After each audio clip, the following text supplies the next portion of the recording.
भोगों से वैराग्य की दृढ़ भावना, दूसरा कुविचार कुकर्म कुसंग का त्याग, तीसरा विषय चिंतन की गुंजाइश ही ना रह जाए ऐसे भगवत चिंतन का एक तार नाम जप मंत्र जप रूप लीला आदि का चिंतन, चौथा अपने इष्ट देव का ही नाम जप, पांचवा अपने इष्ट देव का ही गुणगान लीला चरित्र आदि में निरंतर श्रवण कथन आदि, छठवां सत्संग और स्वाध्याय इष्ट प्रीति बढ़ाने वाला, सातवां भगवत कृपा में दृढ़ विश्वास दृढ़ भरोसा अपने इष्ट का, इसी जन्म में निश्चित भगवत प्राप्ति हो जाएगी। ये इष्ट के भरोसे से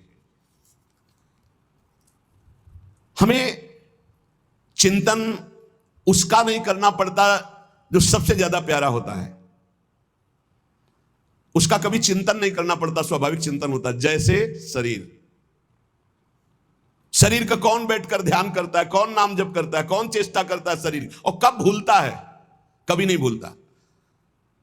पूज्य श्री भाई जी हनुमान प्रसाद पोद्दार जी महाराज के वचन, जो सबसे बढ़कर प्रिय होता है उसकी स्मृति करनी नहीं पड़ती, स्वाभाविक होती। जैसे शरीर की इतनी प्रियता बढ़ गई है कि इसको हम कभी नहीं भूलते। मैं इसको हमने समाहित कर लिया, मैं शरीर हूं, ये जपते नहीं है, स्मृति में हर समय बना रहता है। सब लोग बैठे हो देख लो, ज्ञान की बातें करने की बात अलग की कि मैं शरीर नहीं, में पांच भौतिक ढांचा है, लेकिन अंदर से देखो, अंदर से पूरा शरीर राग बैठा हुआ, मैं ही आरोपित हो गया शरीर में, अंतःकरण में मैं ही आरोपित हो गया। लेकिन प्यारे तुम भूल कर रहे हो, जो शरीर का भी आधार है वो प्राण, और जो प्राणों का आधार है वो आत्मा, और जो सबकी आत्मा है वही परमात्मा है, वही ईश्वर है। लेकिन उसकी तो स्मृति नहीं हो रही। शरीर का आधार प्राण, प्राणों को भी जो प्रकाशित कर रहा है वो कौन? आत्म तत्व। और जो सबकी आत्मा है वो कौन? बोले श्री कृष्ण, श्री हरि, प्रभु। तो क्या प्रभु की ऐसी स्मृति चलती जैसी शरीर की स्मृति? कभी हम भूलते नहीं, कभी हम स्मरण करने का प्रयास नहीं करते, हर समय स्मृति में रहता शरीर, क्योंकि बहुत प्यारा है। और इतना प्यारा है कि इसे मैं से हमने जोड़ लिया, मैं स्त्री मैं पुरुष, बस इसी में राग शरीर में। और जिससे हमारा स्मृति का तार जुड़ता है उससे अलग होना बड़ा भयभीत कर देने वाला विषय होता है, बड़ा भयभीत। भूल करके भी कभी किसी से अपनापन न करे, बहुत बहुत खतरनाक अपनापन होता है। अपनापन का नाटक करते करते अपनापन हो जाता है। झूठा खेले साचा होए, झूठ से भी किसी से ये न कहे कि हम तुम्हें बहुत प्यार करते हैं, झूठ से भी न कह ले, सच्ची हो जाएगा। और अगर किसी शरीर से प्यार हो गया तो बिछुड़ेगा पक्का, क्योंकि बिछुड़ने वाला, फिर तुम्हारी दशा क्या होगी, फिर तुम्हारा हालत क्या होगा। आकाश की तरफ भरत जी देखते हैं तो उनको चंद्रमा में भी अपना हिरन दिखाई देता है, भूमि में देखते हैं तो उन खुर जो बने होते हैं हिरन, उनकी रज ले लेकर छाती से लगाते हैं तो उनको शांति मिलती है। ये मेरे मृग शावक के चरण चिन्ह है। इतना प्यार, इतना अपनापन। तो इस शरीर से जो अपनापन हो गया वही तुम्हें भय दिखा रहा है मृत्यु का। अभी कल ही परसों एक प्रश्नकर्ता ने प्रश्न किया था, सब है सब, लेकिन एक भय है कि मरना है, अब उससे कैसे बचे, इससे कैसे, इससे गार्ड से नहीं बच सकते हो, अंग रक्षक रखने से नहीं बच सकते, नहीं बच सकते। अगर मृत्यु का संयोग अंग रक्षक से है तो तुम्हारा अंग रक्षक ही तुम्हें सूट कर देगा। अगर मृत्यु का संयोग है अंग रक्षक से तो जो तुम्हारा हर समय बॉडी गार्ड है ना, वही तुम्हें भून देगा। मृत्यु उसी के हाथ से मरवा देगी तुम्हें।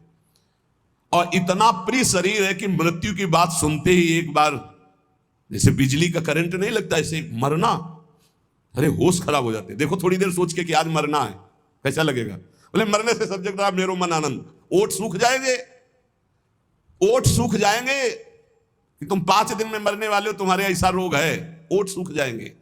हाँ, उसी के लिए सूखेंगे जो पहले से मरा हुआ है। जीवित मर जाए उलटियाप में समाये है दिलगिरी है। अपने इष्ट के लिए जिसने प्राणों को समर्पित कर दिया, अब उसको डर नहीं।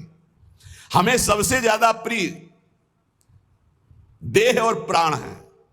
देह प्राण ते प्रिय कछु नाही, गोस्वामी तुलसीदास जी कहे। देह प्राण से बढ़कर कुछ प्रिय नहीं है, लेकिन उनसे भी जो परम प्रिय है वो भगवान है, क्योंकि देह और प्राण जिनसे संचलित हो रहे हैं। राम देत नहीं बनत गुसाई, विश्वामित्र जी से दशरथ जी कह रहे, देह प्राण से प्रिय कुछ नहीं, अभी कहो अभी प्राण दे दूं, लेकिन राम देते हुए नहीं। ये है महाभक्त की स्थिति। ले लो देह प्राण, अभी ले लो। पर राम जी को, मैं वशिष्ठ जी फिर उनको समझाते, यहां कह रहे जैसे कहा जाता है कि हमसे भजन नहीं होता। क्यों? शरीर का भजन करते हो कभी, लेकिन कभी भूलते भी नहीं हो, क्योंकि शरीर सबसे प्यारा। इसके बाद ये हाथ में कैंसर हो गया, इतना काट दिया जाए तो तुम्हारे प्राण बच जाएंगे, तो देह से भी अधिक प्रिय प्राण, तो हम इतना हाथ कटवा देंगे, इतना पैर कटवा देंगे। और प्राण से भी प्रिय आत्मा। जब आत्मग्लानि इतनी प्रकट हो जाती है किसी बात पर, तो अपने प्राणों का भी मोह छोड़ देता है और अपने शरीर और प्राणों का मोह छोड़कर वो मृत्यु का वरण करना चाहता है। और जो सब आत्माओं की आत्मा है वो प्रभु हैं। पूज्य भाई जी महाराज कह रहे, यदि ये क्षण भर के लिए तुम्हारी बात समझ में आ जाए कि जिससे हमें देह प्रिय लग रहा है, जिससे हमें प्राण प्रिय लग रहे हैं, वो भगवान के कारण लग रहे हैं। अगर ये बात समझ में आ जाए तो भगवान को भुलाया ही नहीं जा सकता। जैसे देह अभिमानी कभी देह को नहीं भूल सकता, ऐसे देहा भाव को जो भगवान के चरणों में, जो प्राण प्रियता को भगवान के चरणों में मदगत प्राणा हो गए, मच्चित्ता मदगत प्राणा, ऐसे महापुरुषों का भजन निरंतर चलता है। ये जो कहा जाता है कि 1 घंटे सुबह 1 घंटे शाम भजन कर लिया करो, ये प्राथमिक कक्षा के विद्यार्थियों को कहा गया है, अध्यात्म के विद्यार्थियों को। ये प्रथम कक्षा की बात है। ये 11 माला जप लो, 12 पद पढ़ लो, शुरुआत तो करो। यहां घंटे की गणना का बात नहीं कर रहा, भाई जी कह रहे घंटे की गणना की बात नहीं कर रहा, यहां प्रीतम की प्राप्ति की बात कर रहा हूं। और वो होता है सतत स्मरण से। क्षण भर के लिए भी हृदय में भगवत स्मरण का तार ना टूटे, अभी ऐसा अभ्यास बन गया, निश्चिंत हो जाओ, आप भगवत प्राप्त हो चुके हो, आपको चिंता नहीं करनी। कुछ ही दिनों में स्थितियां जागृत हो जाएंगी। निरंतर एक तार भजन जिनका चल रहा है, जिसका एक तार भजन चल रहा है, उसके हृदय की झांकी का पर्दा हट जाता है त्रिगुण माया का, और अपने हृदय में ही नारायण या गौर श्याम को हृदय निकुंज बसइए, वो हृदय में अपने प्रभु को देख